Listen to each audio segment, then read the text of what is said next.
I don't know if you have a front door around you, but you might want to go shut that front door because your boy has once again retained the title of the best Tesla trader on this side of the Mississippi. A lot of you are like, Matt, you tell us all of these rules. Don't buy at an all-time high. You're going to risk being a bag holder. And then you did it on Tesla last week. You top ticked it and you threw up 10 grand. And all of a sudden, before you knew it, you were down 50. You were down 55. You were down 60. Even when Tesla bounced back and made a new all-time high, you were down 14%. You were down 10%.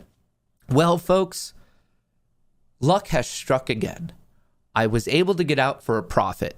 I got out, a nice 30% gain, put that nice $3K in my pocket, getting ready to buy some Cheez-Its and sangria. I'm walking to my Cheez-It sangria dealer. I was like, you know what's cooler than 3K? What if I take all these tendies and I double down again? So I was sitting there. I was sitting. And I was like, hey, this looks cool. And it was actually this stupid bar right here. Let me zoom in and just give everyone my thought process. This bar right here at, what is it, 211? I was like, that looks tasty. That looks like a scrumdiddlyumptious bar for me. I called up Willy Wonka. I was like, I need that bar. I need that bar right now. So I more than doubled down. I was like, all right, I'm going long again. And I shit you not, it was right here. Do you see what happened? I didn't even announce this at all. So it wasn't even like, oh, the market's out to get me because I said it on my live stream and they're just here to embarrass me. This is how good of a Tesla trader I am. I go long right here. I'm like, we're riding Tesla right back up. Afternoon session's going to be crazy. And then my teeth got kicked in for 5 minutes straight. Like right after I bought it. It's like, nope. Ha, ha, ha, ha, ha, ha, ha. Well, that wasn't fun. And I was like, all right, how am I going to possibly express this to stream? Because like, it was just, that timing is uncanny. That it's uncanny how much the market's like, what did Matt just do with Tesla? Let's do the exact freaking opposite. So anyway, I had 7 calls for this Friday, like a stupid lotto call. Like, guys, you know how bad I am with Tesla. This is insane. I got lucky. I was able to get out of, I bought 7 and I sold 3. So right now I still have 4 more to go. They are in a profit that is like insane. And a lot of you will be like, well, Matt, you haven't had the best luck. Like maybe it's time to, lock in your profits, man. It seems like you got super lucky. And I get it. I get it. But it always reminds me of that Brad Pitt Achilles movie, Troy, when he's just like, he's talking to a little kid and he's like, this is why your name's never going to be remembered. No one cares about the second best Tesla trader on the Mississippi. No one's ever heard of that title. That person exists. That person's out there. They're not going to make it into the history books. The authors of our time, the musicians of our times, the artists of our time are not going to etch the second best trader on this side of the Mississippi into the history books. It's just not going to happen. That title is exclusively for the best trader. And right away, you just always got to swing for it. No one cares about how many times Michael Jordan has missed a shot. No one cares about how many times LeBron has missed a shot. No one cares about that type of stuff. Even Curry. All we talk about is how many threes he's made, not how many threes he's missed. That's my methodology with Tesla. I'm gonna lose, but do me a favor and let's just focus on the times that I actually hit Tesla. That's how you get yourself into the world of art, into the world of history. I can't risk being the second best Tesla trader on this side of the Mississippi. It's an all or nothing thing. Like I'm just going to sit here time and time again, and we're going to go for it. And hopefully you guys have a short memory for the times that I miss. That's my entire tactic with my current Tesla trades, just to throw that out there. But I was long. Finally needed this run up just to make a small profit, waited for some weakness, got in here, was instantly embarrassed, but it fortunately came back and I cut roughly half of my position. So we're seeing how that all goes. And in the meantime, I feel like I'm just building up a tendy stack to get more of these, some of my favorite moon stocks right here, AMC and GME. I'm going to give you a quick update on that, but we might as well just do it now. My jokes aside of like this Tesla trading bullshit, there is actually some very interesting news and right here. And there's a reason why they have it in red. Exclusive. GLJ research analyst Gordon Johnson tells Benzinga it's highly likely Tesla will do another stock split. Gordon Johnson has been a longtime bear in Tesla shares. Why is this red? Why is Benzinga making it red? It's given us all a weird feeling. Well, hop in. We're going back in time. We're taking a little trip back into Rememberland. And what you need to know about Rememberland is right here. Right here. Well, Matt, why are you possibly looking at mid-August of 2020? What happened in mid-August of 2020 besides the fact that you were a pretty shitty YouTube creator at that point?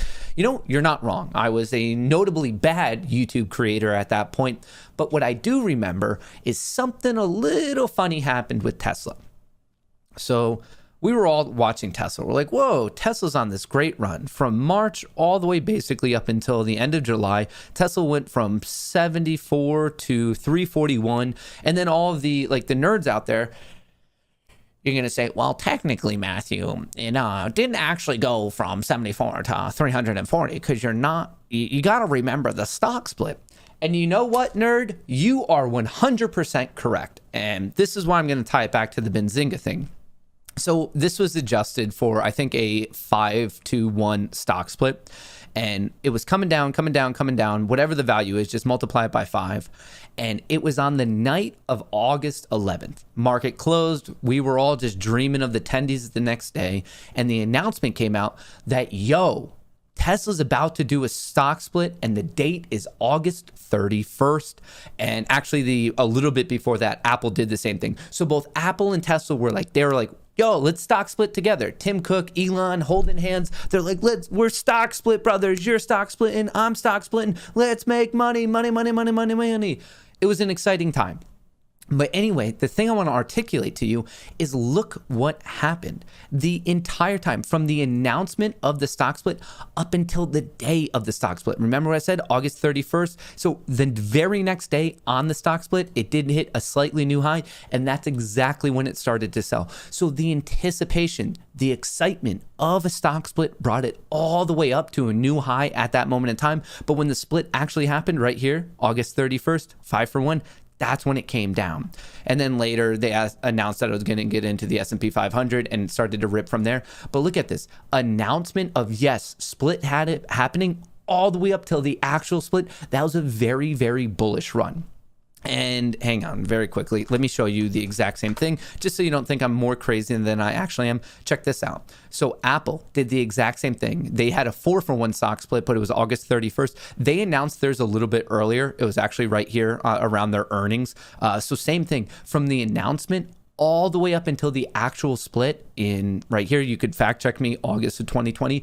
We saw this very, very nice run, a very nice run. Split happens, and then it actually sold off. So same thing. We have this, the excitement up to the split. Same thing happened with Apple. Same thing happened with Tesla. More recently, not on the exact same dates, but check it out once again with NVIDIA. NVIDIA did the exact same thing. From the announcement until the actual split, the stock ran. Right after the split, pretty much sold off. So it is an interesting play. And if we hear that happening with any stock out there, especially major equity, I think that it's a big money-making opportunity. So to clarify right now, Tesla has not announced that they are about to do it. There's an assumption, just so everyone knows what's going on. But anyway, I want to bring this up to you.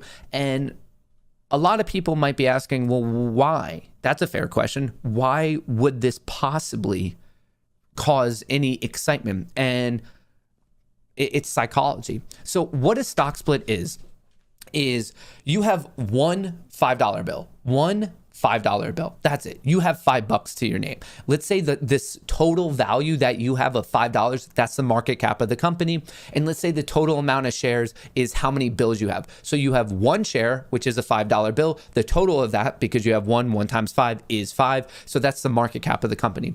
Here's what a stock split does. Basically, you're like, you have a total of $5. Well, let's split it up. Instead of one $5 bill, you now have 5 $1 bills. So the overall value of the company is still the same. It's $5, but now you have more stock at a lesser value. You have 5 $1 bills instead of 1 $5 bills. The overall value of the company doesn't change, but it's perceived to be cheaper because obviously, yeah, it seems like a $1 bill is cheaper than a $5 bill. So that perception does get people excited to be like, oh, it's like kind of cheap. The people like that perception, and that's why you see the run up. So it's really not anything to do with the fundamental value of a company, but more of the perception. So some people will like, well, actually there is a fundamental change because now it's cheaper, so more people can afford it. Yes, I agree with that argument, but that argument has become weaker ever since we have fractional share buying. Now many people on whatever brokerage you choose to use, you don't have to buy a full share. Like even though Tesla's trading at $1,188 right now, you could buy $50 of it. So that's become a weaker argument because of the rise of fractional share, but it's still there. It's still psychology. So anywho, as you can see, this comes out, and even someone who's against Tesla saying, yeah, I think they're going to split again, that got it prompted. And my entire reasoning here is, whether you want to watch me or you don't, I personally believe, not a financial advisor, not a lawyer, barely made it down to my mom's basement to film this live stream. So like, take that for what it is. I really do think there's a serious money-making opportunity if it's announced that there's going to be a stock split, particularly on Tesla. But pay attention to that for any Fortune 500 company. Usually they run, and fact check me. Check out the pattern. Do your own DD on it. Don't just take my word on it. That would be crazy. You got to look into your own patterns. But I showed you 2 examples. NVIDIA, I know, is another one that just happened. But we see this run up all the way up until the actual time of the stock split, particularly money-making opportunity right there. So just wanted to bring that out to all of your attention. So I hope you could use that information into a positive manner.